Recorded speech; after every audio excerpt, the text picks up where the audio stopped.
In Surah Ya-Sin, chapter number 36, verse number 51, Allah subhanahu wa ta'ala says, A'udhu billahi minash shaitanir rajim, Bismillahir Rahmanir Rahim, wa nufikha fis suri, fa izahum minal ajdasi, ila rabbihim yansilun. Sadaqallahu lazim. And wa nufikha fis suri, when the trumpet is blown, minal ajdasi, they will come out of their graves and will run towards minal ajdasi ila rabbihim yansilun. They will run towards their Lord. وَنُفِخَ فِي السُّورِ فَإِذَا مِنَ الْأَجْدَاثِ إِلَى رَبِّهِمْ يَنْسِلُونَ. That when the trumpet is blown on the day of resurrection, on the day of judgment, we all will come out of our graves and start running towards our Lord.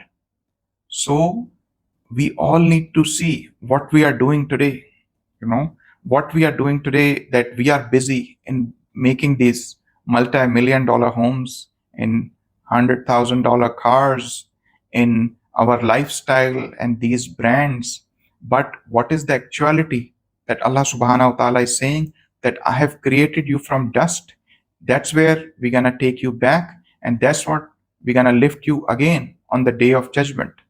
So whatever on this earth is temporary, we are not immortal.